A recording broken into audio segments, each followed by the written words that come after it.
Hello আমার প্রিয় বন্ধুরা, আপনারা কেমন আছে? আশা করি আপনারা অনেক ভালো আছে বন্ধুরা। আমি অনেক ভালো আছি বন্ধুরা। অনেক অনেক দিন পর বন্ধুরা রেসিপিটা স্টার্ট করেছি। এই যে দেখতে পাচ্ছ, সকাল সকাল বড় নিয়ে এসেছে। এখানে কয়টা মাছ বন্ধুরা? 5টা। এটা শুধু দিয়ে সেইটা। তো বন্ধুরা, এখন আমি এটাকে প্রথমে বানিয়ে নিব। এই আঁশটাকে সারিয়ে নিব, তারপরে কেটে ভালোভাবে বানিয়ে নিব বন্ধুরা। তো প্রথম থেকে দেখো আপনারা কীভাবে আমি বানাই। তো বন্ধুরা, আঁশটা সারিয়ে নিয়েছি আমি।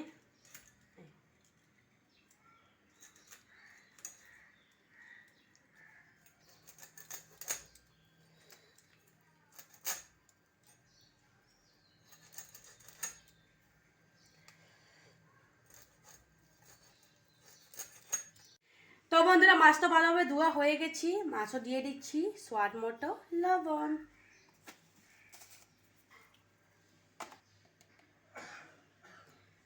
তারপরে দিয়ে দিচ্ছি হলুদ গুঁড়া,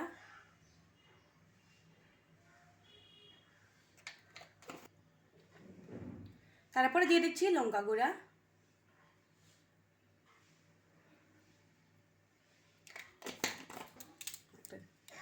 এখন ভালোভাবে মিক্স করে নিচ্ছি।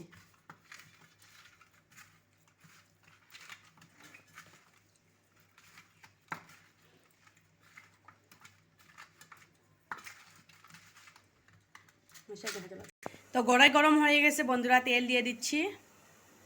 আর এইদিকে দেখো, মাছটা পুরো সব মশলা দিয়ে মিক্স করে রেখে দিয়েছি। খুব ভালো লাগছে। গরম হয়ে গেছে, দিয়ে দিচ্ছি মাছ।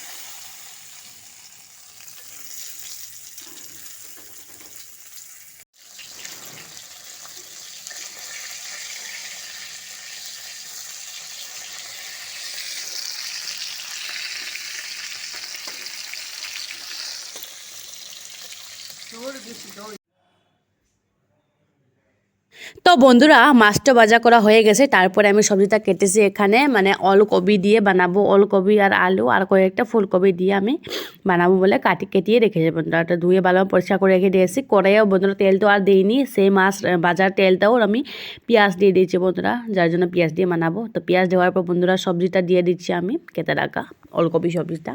আর মটরশুঁটি দিয়েছে। হ্যাঁ বন্ধুরা, সিম্পলভাবে বানাচ্ছি, একটু আমি ঝামেলা করিনি এই রেসিপির জন্য, একদম সিম্পল। তারপরে বন্ধুরা দিয়ে দিচ্ছি সবজি দিয়ে ভালোভাবে নেড়েচেড়ে করে দিয়েছি। তেল দিয়ে ভালোভাবে মিক্স করে নিয়েছি। তারপরে এখানে স্বাদ অনুসার লবণ দিয়ে দিচ্ছি। স্বাদ অনুসার লবণ দিয়ে ভালোভাবে ডেকিয়ে রেখে দিয়েছি 2 মিনিট অনলি।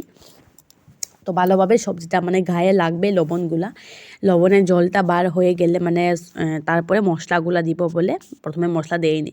তারপরে 2 মিনিট হয়ে গেছে, তারপরে দেখেছি, তারপরে একটু জল বেরিয়েছে। তারপরে দিয়ে দিয়েছি হলুদ গুঁড়া, লঙ্কা গুঁড়া আর জিরে গুঁড়া দিচ্ছি। দিয়ে ভালোভাবে সাঁতলিয়ে নিয়েছি বন্ধুরা, দেখতে পাচ্ছ। তো ভালোভাবে সাঁতলানি পরে বন্ধুরা আবার ডেকিয়ে রেখে দিয়েছি, একটু সিদ্ধ হওয়ার জন্য। তারপরে বন্ধুরা এই 2 মিনিট পরে আবার কাঁচা লঙ্কা আর টমেটো দিয়ে দিচ্ছি। সবজিটা হাফ সিদ্ধ হয়ে গেছে, তারপরে দিয়ে দিচ্ছি। তো টমেটো দিয়ে ভালোভাবে বন্ধুরা কষিয়ে নিয়েছি। টমেটো তো সিদ্ধ হবো বলে টমেটোটা আমি প্রথমে দিইনি বন্ধুরা, বাট আলুটা সিদ্ধ হতে হবে, ওর জন্য আলুটা এখন সিদ্ধ হয়ে গেছে হাফ, তার জন্য দিয়ে দিচ্ছি বন্ধুরা। তো ভালোভাবে সাঁতলানি হয়ে গেছে বন্ধুরা। তারপরে পরিমাণ মতো ওখানে জুল দিয়ে দিচ্ছি। জুল দিয়ে এই দেখতে পাচ্ছ 4 পিস মাছ দিয়েছি আমি, আর 4 পিস কালকে খেয়ে নিব, বাস আজকে 4 পিস দিয়ে দিচ্ছি।